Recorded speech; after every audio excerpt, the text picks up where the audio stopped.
Hi, thanks for joining today as we attempt to answer the question, can you time the market?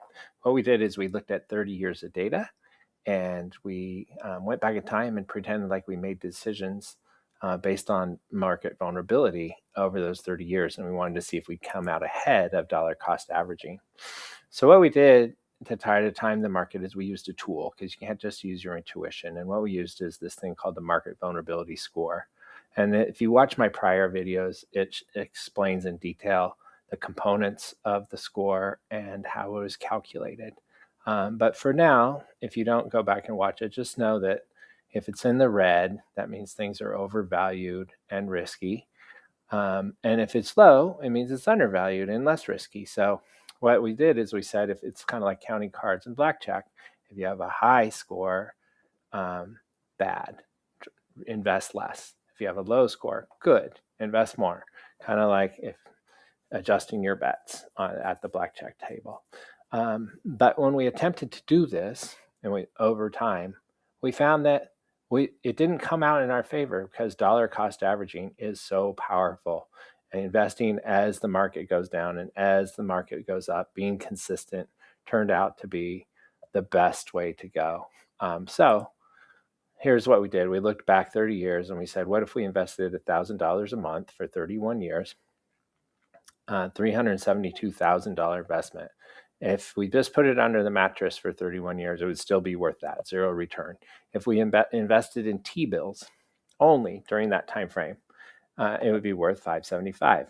Not so good, probably less than inflation, I think, over that same period.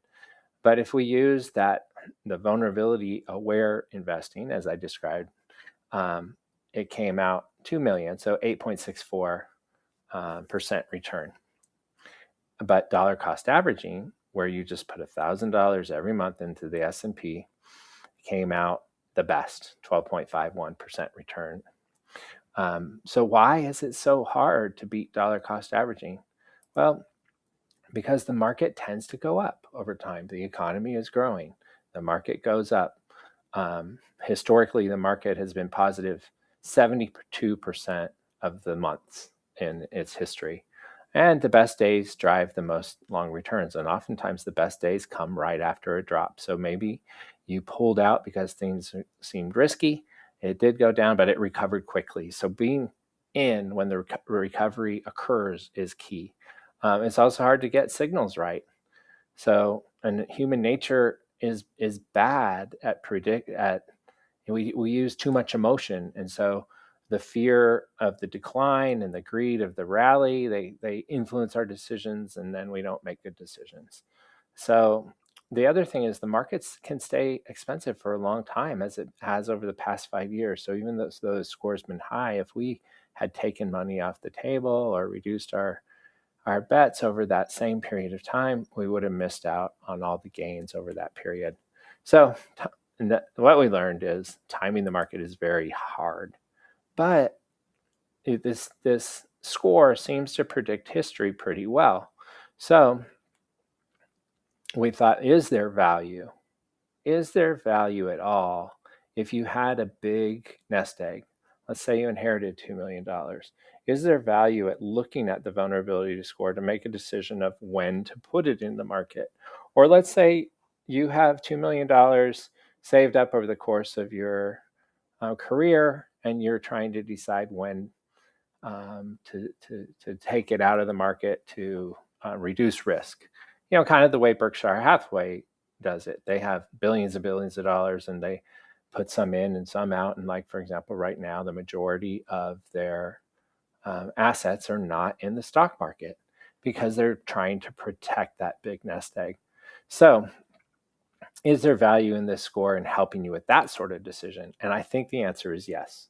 But there's still timing that's kind of hard to predict. So for example, in the .com, March 2000, it was a very high score of 89.3. It was in the extreme risk category, and it had been there 14 months before the .com correction or crash. And it did go down 16.8% in the first year. And when I say it, I'm talking about the S&P 500. All of these values are related to the S&P. Of course, the NASDAQ went down more because it was really, the issue was heavily in the tech area. And then we didn't see recovery in NASDAQ or S&P for some time. That whole decade was kind of lost. And so you could say that this tool predicted that that was a bad time to invest in the market. 2007, October was a very bad time, but the score wasn't super high because it didn't predict the mortgage crisis. That wasn't something that this model was taking into account, but we did see it was fairly high, but that wouldn't have been something to trigger an investment change. What it was good at is when the vulnerability score got very low. So that would have been a time where we would say, take your nest egg and put it in the market. We saw 55% return in the first year and 200 and some percent return over the next 10 years. So I think it was pretty good at that. So November 21, the score of 92.7, it was an extreme risk. And it had been in the extreme risk category for 11 months before the correction, but when the correction turned, we saw 14% or 15% reduction in the S&P, even higher in the other indices. But it was a pretty short-lived correction. You would have had to jump back in because, as you know, in 2003, 4, and 5, the market went up, even though it was still highly valued. So anyway, right now we're at 80. We're on the verge of going from the high risk to the extreme risk. If interest rates go up or if inflation goes up, it'll pull us into the extreme risk situation. And, as you know, valuations have continued to climb this week. So this may climb into the 80s, even if inflation and interest rates don't go up. But what we found is it doesn't usually stay in that extreme risk category for more than about a year before a correction occurs. So if I had $2 million and I was trying to decide if this was a good time to put it into the stock market, I would say no. Why don't you wait a year? Because odds are, especially if this climbs into the 80s, the vulnerability score climbs into the 80s, there's going to be correction within the next 12 to 16 months. So with that, thank you for watching. Please join me in my next video as we talk about upcoming events, things on the calendar that may influence the vulnerability score and sentiment and how people are making decisions.